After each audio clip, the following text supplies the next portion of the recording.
no somos competitivos por 3 razones fundamentales. La primera es que hay que entender que como región estamos totalmente atrás. Tenemos Honduras con el cierre de Toncontín y la apertura de Palmerola y la inversión en Palmerola. Tenemos El Salvador con una expansión de terminales y una expansión del aeropuerto importantísima. Tenemos Costa Rica con una expansión importante en el aeropuerto Juan Santamaría. Tenemos Panamá con una expansión importante. Ahorita estamos prácticamente inaugurando Lima, el nuevo aeropuerto en Lima.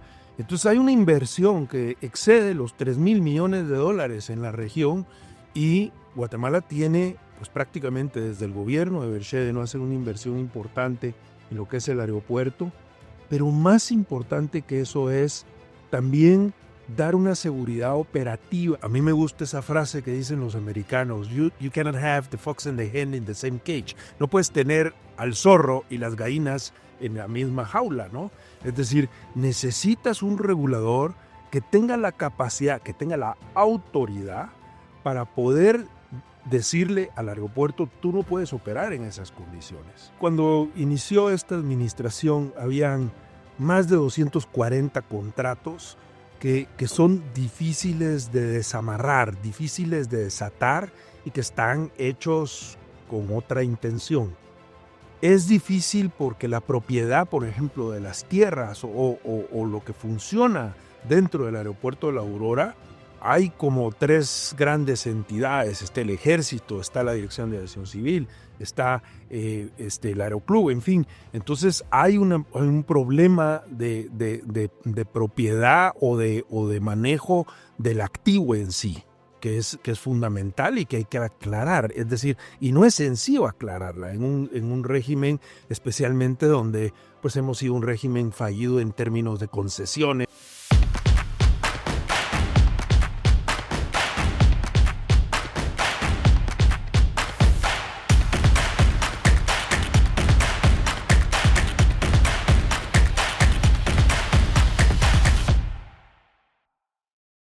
¿Cómo les va? Qué gusto saludarlos. Mi nombre es Ricardo García Santander. Esto es Vamos al Grano, este espacio donde nos permitimos imaginar una Guatemala que crece, una Guatemala que se proyecta no solamente a nivel regional, sino a nivel mundial, y hay puntos claves que hay que poner sobre la mesa. Hoy vamos a hablar de la realidad, del futuro de nuestro aeropuerto internacional. Hay muchas cosas que decir y voy a platicar con un verdadero referente, un empresario dedicado hace muchísimos años a este tema de los aeropuertos, de los aviones, de esta operación aeronáutica a nivel regional. Él es Enrique Beltranena, que además de ser el presidente y director ejecutivo de Volaris, quiero contarles que fue reelegido hace un año en Dubái por segunda vez como miembro del Consejo de Gobernadores de la Asociación Internacional de Transporte Aéreo, que es la IATA. La IATA tiene una función fundamental a nivel mundial, representa más de 350 aerolíneas de todo el mundo. Estamos hablando de más del 85% del tráfico aéreo a nivel mundial y tiene un objetivo, obviamente promover la eficiencia, lograr establecer estándares, en definitiva que todo funcione mejor para que sea más competitivo un aeropuerto, y esto tiene relación directa con el crecimiento del país. Enrique, bienvenido a Vamos al Grano, qué gusto saludarte. Muchísimas gracias, Ricardo, y gracias por tenerme con tu audiencia. Bueno, es un placer saludarte, sabemos de tu larga experiencia, ya vamos a hablar de la exitosa carrera en estos casi 20 años de Volaris, pero hay un modelo puntual que tú estás defendiendo, que estás impulsando en relación al manejo del Aeropuerto Internacional La Aurora, que es separar al regulador, o sea, la Dirección General de Aeronáutica Civil, y el operador aeropuertario. ¿Esto qué significa? ¿Qué implica? ¿Qué beneficios puede traer? ¿Por qué esto sería una buena herramienta de cambio? Mira, no es un modelo ni una invención mía, es el modelo tradicional que funciona. Y yo creo que lo importante es entender que existen 2 funciones que son en esencia muy diferentes. La primera es el regulador, es quien establece el cumplimiento, el seguimiento de la regulación aeronáutica en un país. Entonces, un poquito, a mí me gusta esa frase que dicen los americanos, you cannot have the fox and the hen in the same cage. No puedes tener al zorro y las gallinas en la misma jaula, ¿no? Es decir, necesitas un regulador que tenga la capacidad, que tenga la autoridad para poder decirle al aeropuerto, tú no puedes operar en esas condiciones. o debes operar en estas condiciones y poder ejercer un balance entre la seguridad aérea, que es fundamental en una industria como esta, y lo que es la operatividad, que es una operatividad, por supuesto que es operacional, pero también es comercial. Claro.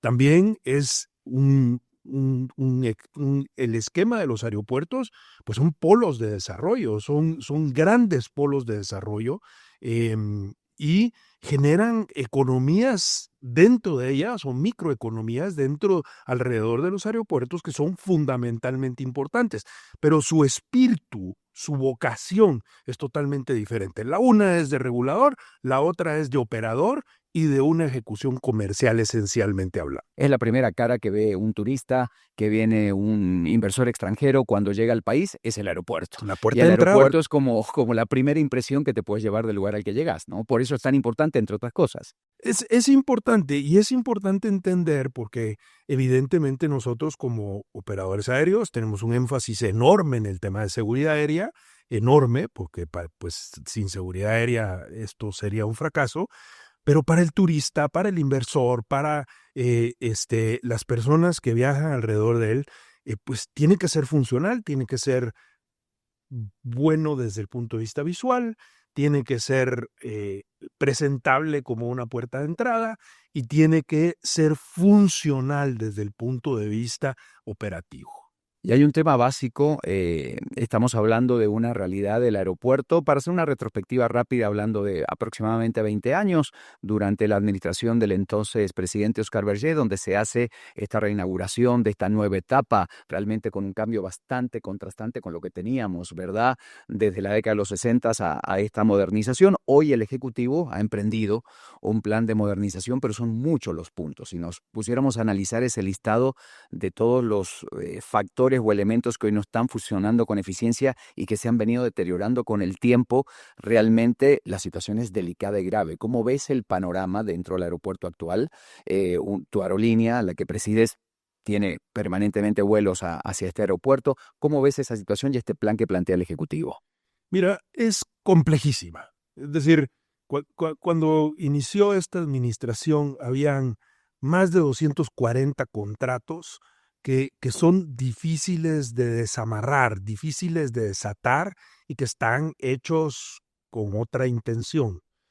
Es difícil porque la propiedad, por ejemplo, de las tierras o lo que funciona dentro del aeropuerto de La Aurora, hay como 3 grandes entidades, está el Ejército, está la Dirección de Aviación Civil, está, el Aeroclub, en fin. Entonces, hay un problema de propiedad o de manejo del activo en sí, que es fundamental y que hay que aclarar. Es decir, y no es sencillo aclararla en un régimen, especialmente donde pues hemos sido un régimen fallido en términos de concesiones, un régimen fallido en términos de privatizaciones, etcétera, y no queremos que suceda un problema, ni el gobierno, ni nosotros, ni creo que nadie, un problema en cómo figuramos la solución para ese activo.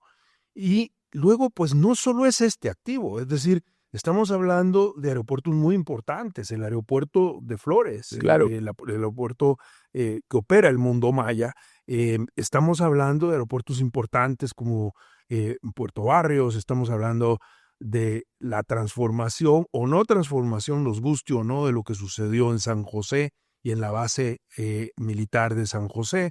Estamos hablando de aeropuertos importantísimos que deberíamos de trabajar en desarrollarlos, por lo menos para operaciones domésticas, como son Retauleu, Claro. ¿ok?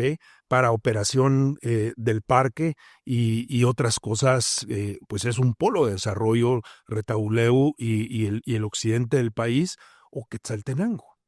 Entonces, hay esos son, diría yo, los 4 o 5 más importantes, pero pues hay otra cantidad de aeródromos y otra cantidad de operaciones que hay que regular. Hay que ver Cobán, hay que ver Panzós, hay que ver, en fin, hay muchas cosas que hay que sentarse a observarlas y que hay que meterlas en todo este conjunto de soluciones que requerimos para solucionar a largo plazo un problema que es estructural en la infraestructura de desarrollo del país. ¿Cómo priorizarías si tuvieras tu posibilidad y con tu experiencia el uso de estos recursos? Está este plan que se está poniendo en marcha con algunos avances que se van viendo en cosas tan obvias como la escalera, las escaleras mecánicas, cómo funcionan los sanitarios, que son cosas muy básicas. Un plan que sea eficiente para no afectar la operatividad. Lo estamos viendo en el aeropuerto más grande que hoy tiene la Ciudad de México, que está en plena etapa de remodelación, muchos otros aeropuertos también. ¿Cómo te imaginarás o cómo te imaginas que podría ser aquí en Guatemala ese proceso para que fuera eficiente y seguir siendo operativo el aeropuerto? Mira, en la aviación, en general en el mundo, existen como 2 o 3 modelos diferentes de operación de aeropuertos. El primer modelo es un modelo eminentemente privado, bajo una concesión, y hay un operador aéreo que opera con unas reglas de concesión durante un tiempo determinado. El segundo modelo es un modelo híbrido de una eh, mezcla de administración del Estado y un privado que funciona en algunos países. Y está el otro extremo que es totalmente un extremo de una empresa pública que administra o una empresa totalmente independiente del Estado que administra puertos y aeropuertos. Claro. Esos 3 modelos, te diría yo, que resumen en grandes rasgos los 3 modelos que conocemos y que vemos. Tradicionalmente, mi postura por muchos años fue que los aeropuertos son monopolios naturales. Y siendo que son monopolios naturales, las privatizaciones nunca me terminaron de gustar, ¿ya? Yo siempre decía, es importante que haya un concesionario, es importante que se reinvierta el dinero que genera la aviación en la aviación, que es parte del problema que tenemos en Guatemala, es decir, los ingresos que tenemos por el aeropuerto se van al fondo común y no necesariamente se reinvierte ese dinero en donde lo necesitamos en la aviación. Y luego, creo que hay cosas que son fundamentales de determinar, que es la separación claramente entre el regulador o la autoridad regulatoria y la autoridad de aeropuertos, y qué puede hacer esa autoridad de aeropuertos y cómo conformar una estructura que nos garantice que es una estructura que puede operar en una forma limpia, que puede operar en una forma estructurada bajo reglas de gobernanza fundamentales en un proyecto de este tamaño.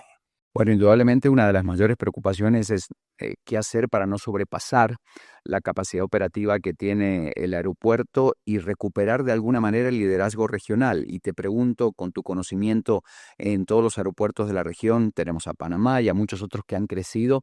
Guatemala hoy, ¿crees que es competitiva desde el punto de vista de vías como el aeropuerto y que puede presentar de pronto un plan de expansión dentro del crecimiento del mismo aeropuerto para seguir operando y abriendo espacio a otras aerolíneas que quisieran llegar a Guatemala? No, mira, no somos competitivos, definitivamente, y no somos competitivos por 3 razones fundamentales.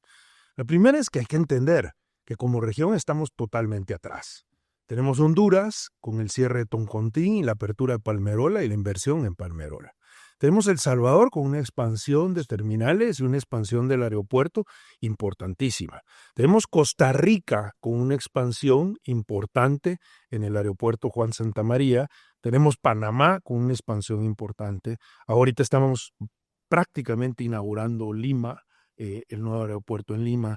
Entonces hay una inversión que excede los 3,000 millones de dólares en la región y Guatemala tiene pues prácticamente desde el gobierno de Berchede no hacer una inversión importante en lo que es el aeropuerto, pero más importante que eso es también dar una seguridad operativa y una seguridad y una viabilidad operativa, que es lo que se logra mediante un regulador que verdaderamente vigile la aviación en el país y que no esté comprometido con los intereses comerciales operativos de operar un aeropuerto o un aeródromo. Eso es fundamental resolverlo y es también uno de los problemas que tenemos. Fíjate que la FAA en 1992, si no mal me recuerdo, o 93, descategorizó a Guatemala, es decir, lo bajó de categoría. En aquella época existían 3 niveles de categoría, después ya solo existieron 2. Y Guatemala pudo subir después de la remodelación que se hizo en el aeropuerto y el trabajo que hizo el director de aviación civil en esa época por un determinado número de años. Pero estamos hablando de que vamos más de 30 años condenados prácticamente a la descategorización Claro. de la autoridad reguladora de la aviación de Estados Unidos. Y hay que entender, pues el 65-70% del tráfico que Guatemala maneja es un tráfico relacionado con Estados Unidos. Entonces, este problema es fundamental resolverlo y se resuelve en la medida en que tienes un regulador fuerte, un regulador que tiene no solo la autoridad, sino que además los elementos y las capacidades técnicas para regular la aviación. Y por el otro lado, se hace necesario acelerar y arreglar el problema de los diferentes aeropuertos, que cada aeropuerto tiene su problemática y cada aeropuerto. Pero cuando nos metemos, por ejemplo, a la Aurora,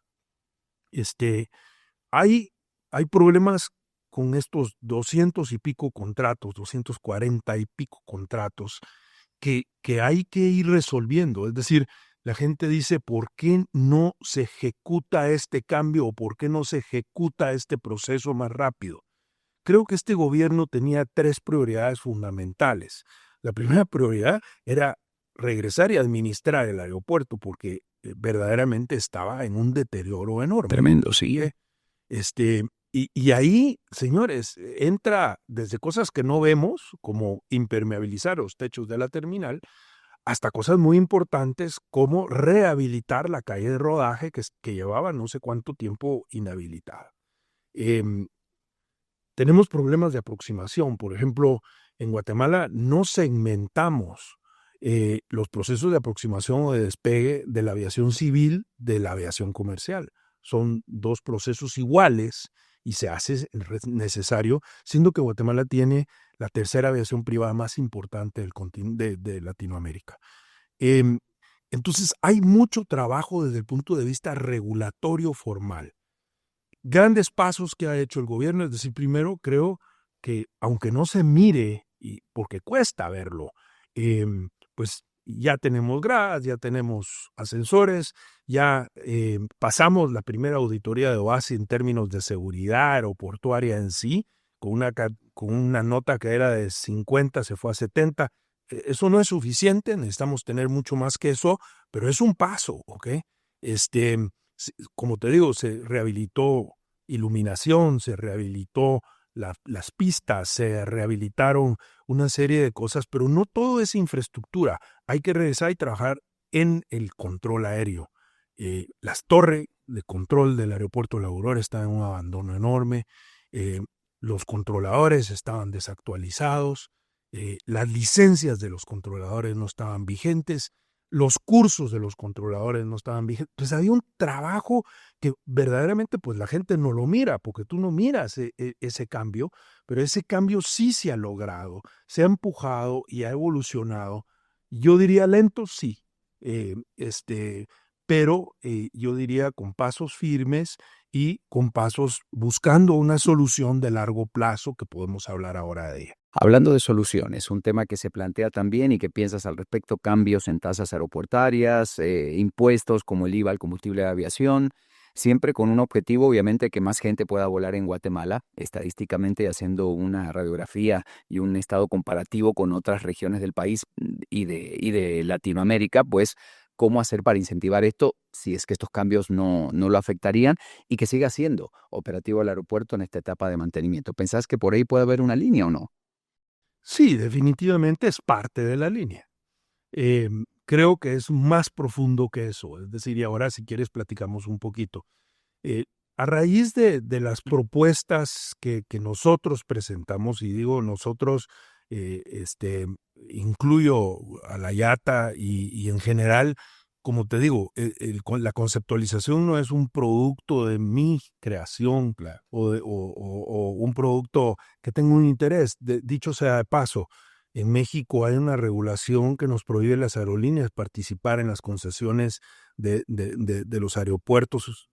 Entiendo que incluso en algunas de no más del 5%. Volaris no tiene ningún interés en participar en una concesión aeroportuaria o entonces, pues no estamos confligidos. Entonces, ¿cómo lo vemos? Lo vemos como cuál es la mejor solución para el país y cuál es la mejor solución para desarrollar el tráfico aéreo. Entonces, dentro del marco de eso, nosotros planteamos la necesidad de crear 2 leyes. Originalmente eran 3 leyes. Un primer proyecto que era, yo diría, reforzar el concepto de una dirección de aviación civil como una autoridad. Y déjame decirte que eso tiene muchas cosas. Hoy por hoy la Dirección de Aviación Civil es una organización, diríamos, de 4º nivel. Es decir, hay el presidente, ministros, viceministros, las autoridades que están abajo de los viceministros, y de ahí viene la Dirección de Aviación Civil. Y es igual que cualquier otra dirección en el gobierno. Para poder regular algo que es tan importante como el tráfico aéreo, tienes que levantarle el nivel a esa dirección. Entonces, lo que necesitamos es crearla ya como autoridad, como que fuera la superintendencia de bancos, por decirte algo. Es decir, ponerla a un nivel donde tenga no solo la autoridad, pero también tenga dientes para poder regular y normar y poder imponer un sistema de seguridad aérea, que al final de cuentas ese es su gran objetivo, y entonces esa ley es importante. Bien, ¿Okay? ¿Qué otro punto? Esa ley, obviamente dentro de esa ley están cómo está organizada la Dirección de Aviación Civil, que es muy importante, a quién le reporta, cómo funciona.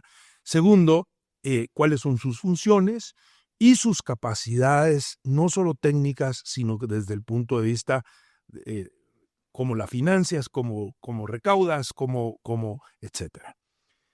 Finalmente, te queda un segundo apartado, que es la creación de un operador aéreo, no solo de la Aurora, un operador aéreo para el país. ¿Ok? Es una entidad, de nuevo regresamos a lo mismo, debe tener el nivel suficiente para poder garantizar la operatividad de los aeropuertos y los aeródromos. Dentro de esa autoridad puede o no exigir tener capacidad de generar concesiones o hacer asocios públicos privados. Claro. O, es decir, las fórmulas que se determinen en su momento que sean necesarias para llevar a cabo una estructura que garantice hacia adelante un funcionamiento de esos activos, digamos. Dentro de esa ley es importante establecer, muy importante, la gobernancia de ese organismo. Ese organismo debe de contar con una junta directiva y la junta directiva tiene que tener suficiente nivel, es decir, ahí tienen que estar representados los ministros más importantes del Estado. Claro. Es decir, no puedes tú tener una entidad que lo que va a administrar, si es que hace una concesión, hace una público-privado, lo que sea, que no tenga el soporte del ministro de Hacienda, el soporte del ministro de Transporte, el soporte del ministro de Turismo, ¿ok? Y que no tenga el nivel de ellos en una junta directiva, y ojalá que tuviera una participación privada, porque las concesiones o las asociaciones público-privados implican una inversión de un privado. Y lo que tienes que hacer es que en ese órgano exista transparencia, exista gobernancia de tal forma que garantice a futuro una posibilidad de hacer un negocio financiero importante que le dé viabilidad financiera a los proyectos que se desarrollen bajo esa estructura. Entonces, esto es fundamental. La participación de un buen nivel del gobierno, 1, y 2, la posibilidad de la participación de personas privadas, pero no necesariamente ni de la aviación, ni de los aeropuertos, ni de los operadores de aviación civil, sino gente que garantice la viabilidad económica financiera de un proyecto, como que tú estuvieras colocando una empresa en bolsa. Con una visión de país muy clara. Con una visión de y país muy definida, muy clara. claro. Y entonces tienes que tener 2, 3 personas sentadas en esa junta directiva que no necesariamente opinen lo que las aerolíneas opinan o necesariamente opinen lo que los civiles, los operadores civiles opinen, que le dé viabilidad económica, financiera, de inversión al futuro. Eso es lo que es fundamental. Bueno, Enrique, y antes de terminar hablando de sostenibilidad, hablando de éxito, de crecimiento, de innovación, no puedo dejar de hablar de Volaris, a punto de cumplir 20 años, esta aerolínea mexicana de ultra bajo costo que arranca el proyecto en el 2003. Su primer vuelo fue en el año 2006, Toluca-Tijuana, y a partir de allí, señoras y señores, se transforma en un modelo revolucionario para México, para el resto del sector, más de 75 destinos, más de 450 vuelos diarios. Un modelo que realmente es muy exitoso con solo 2 décadas de operación. Enrique, ¿hacia dónde van? ¿Cómo te sentís con esa plataforma tan grande de crecimiento tan sostenido que ha tenido Volaris desde que arrancó? Mira, me siento obviamente muy satisfecho. Es una compañía, es decir, primero es una compañía pública, es una compañía que está en la Bolsa de Nueva York. El 78% de las acciones de Volaris flotan en el mercado, que es una cosa impresionante. Y para ello, pues, como te decía, es decir, hay que administrar con un sistema de gobernanza muy transparente, muy financiero, con un énfasis económico. Segundo, más de 245 millones de pasajeros transportados. Imagínate lo que es eso, es decir, más de 550 operaciones diarias, que si tú te pones a pensar en eso, pues son 32, 34 millones de pasajeros por año, 3.4 billones de dólares en ingresos, una familia de embajadores al servicio de nuestros clientes de más de 7,800 personas, en fin, mucho orgullo por eso. Nació para darle la oportunidad a todos para poder viajar y trasladarse de la Así Ciudad es. de México a todos los destinos de ese Era gran un país. concepto de democratización de la aviación. Para todos, y hoy mirar en lo que se transforma. Y eso, ¿no? pues hoy por hoy tenemos que expandir un poquito nuestros segmentos y construir un producto que dentro del precio bajo y por supuesto dentro del costo bajo para hacerlo viable, nos permita servir los diferentes segmentos en una forma más eficiente. Esa etapa es muy importante en los siguientes 5 años, 3 años, ¿ok? Y luego vendrán expansiones más importantes de otro tipo. Queda un capítulo pendiente, vamos al grano, porque el modelo de negocio y el crecimiento en tan solo casi 20 años, que se cumplen el año que viene, es increíble y tiene una relación directa también con el desarrollo y el potencial en el Aeropuerto Internacional Aurora. Gracias, Enrique, por acompañarnos. Un placer saludarte como siempre. Muchísimas gracias a ti, a tu audiencia. Y decirlo pues, que también es importante decir que estamos tratando de lograr todo esto, cubrir con nuestro medio ambiente, desarrollando nuestras comunidades. Volamos a más de 40% de nuestras rutas que no tienen servicio de nadie más. Entonces el desarrollo económico de la mano de nuestro modelo de negocios es fundamental en la sostenibilidad de un proyecto de aviación. Ha sido un placer platicar contigo. Gracias. Con Enrique Beltranena, presidente y director ejecutivo de Volaris. Soy Ricardo García Santander. Esto fue Vamos al Grano. Nos vemos la próxima.